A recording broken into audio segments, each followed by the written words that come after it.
All right, guys, the last little bit of our chapter on the bureaucracy is how is the bureaucracy controlled? Because what we've been talking about on Tuesday in class was how the bureaucracy gets to do all this stuff and they get to set the rules and regulations for laws, and they have that quasi legislative and that quasi judicial power. So how are they controlled by the branches, the executive and the legislative? First up, the president.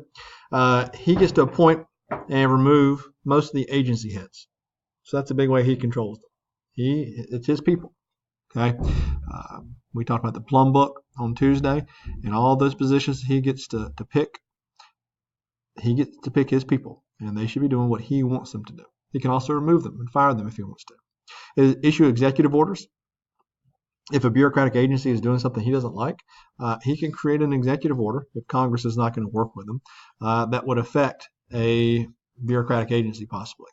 Okay, whether it's through making a new law or getting rid of maybe a standard operating procedure. He has that in his back pocket. And he can reorganize the bureaucracy. Now, he has to get congressional approval, so this would be him having to work with Congress. But he can make changes to the bureaucracy. We've talked about President Trump wanting to combine, I think, the Department of Education and the Department of Labor. So that's an option for him. He controls the agency's budget to an extent. He can recommend an agency gets more money or less money, depending upon if he likes what they're doing or not. He can ignore legislative initiatives originated within the bureaucracy. So the bureaucracy does something. They're trying to get Congress to do something. The president can just choose to, we're not going to follow through with that. Okay, because remember, he has to be the one to enforce this stuff. Congress does not. And then he can adjust policies that would alter the bureaucrats' activities. So here's a piece of policy. The president's making changes to it, and now it's going to completely alter what the agency is doing. Congress has control also. They have oversight abilities. They can investigate any of these agencies that they want to. Okay, we talked about the Hatch Act and how the FBI director was accused of violating the Hatch Act. Well, he was brought in before a congressional Senate committee and asked questions about that. The Congress, both the House and the Senate, has these powers and these abilities. Hillary Clinton, when the whole Benghazi thing happened, she was questioned for like 9 hours straight. Okay, so they can do that. We'll talk more about oversight in our congressional chapter. 2, they pass laws that alter the agency's activity. So similar to what the president can do, Congress is allowed to pass laws. It has to get through the president, but they can always override that veto if he wants to. But that changes the agency. They can abolish existing programs. Programs are created by Congress. They can also be gotten rid of. They can refuse to appropriate funds. The president recommends money, but Congress is the one that ends up having to give the money. They can influence presidential appointments. We see this happening right now. The Supreme Court has a nominee, but the Senate is not just going to rubber stamp his way through there. That happens with the president's appointments to these positions also. Congress does not always, in the Senate specifically, does not always just, hey, the president wants this guy, let's pass him through.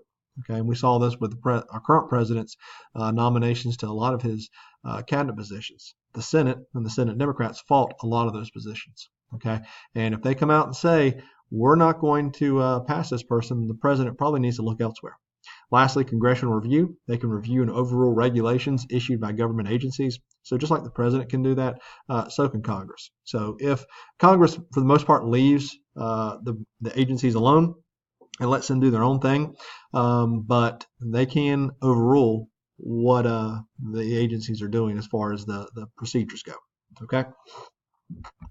Lastly, and what you're going to be working on Wednesday in class is the iron triangles.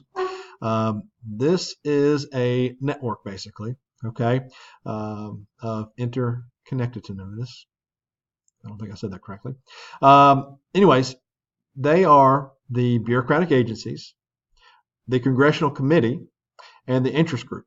Okay, so let me talk real quick about these things. The bureaucratic agency we should know about. This, you can plug in any agency we're talking about, with the agency classification thing we did in class on Monday, or any of the other agencies. Okay, so hopefully you have an idea of them and what they're going to influence. The congressional committee, there's committees for everything in Congress, and the agencies typically answer to one of those committees. So they have that relationship. We said the congressional committee can call in an agency head for oversight hearings and things like that. Okay. They also can influence the budget and any number of things that the agency is doing. Okay. And then the interest groups are a single issue group. They're always concerned about something. Okay. And so they're going to be watching the bureaucratic agencies to make sure that laws are implemented like they're supposed to, policies are being followed, and everything's being done correctly. And so they have this they're connected, okay, with each other. Excuse me. The interest group is going to watch the agency. The agency is going to be watched by the congressional committee. Okay. The agency is going to work with the committee because they want funding and things like that. The interest group can go to the committee to get help. They're sort of like a watchdog. If the bureaucratic agency, let's say the EPA, is not enforcing a certain standard of pollution, the interest group might go to the congressional committee and say, hey, the EPA is not doing this. And then the congressional committee might get a hold of the EPA. So it's this relationship that these different groups have together, and it makes up the iron triangle. The problem is the interests of the agency's constituency, so the people, the interest groups, are achieved while the needs of consumers are not, okay, the general public. So the problem that these run into is, are the agencies looking out and only helping out the interest groups while not paying attention to what just regular Joe Blow, me and you, need and want, what's best for us. Okay. The last thing, there is an issue network. This is the iron triangle, but it includes the media, activists, aides, consultants, academic professionals, any number of people. Okay. The media affects these issue networks because they're reporting on this stuff. Academic professionals are called in for hearings and to give testimony as experts and things like that. Okay. All right. So we'll be working on an assignment in class based on the iron triangles, and we'll see you in lab 1.348 on Wednesday.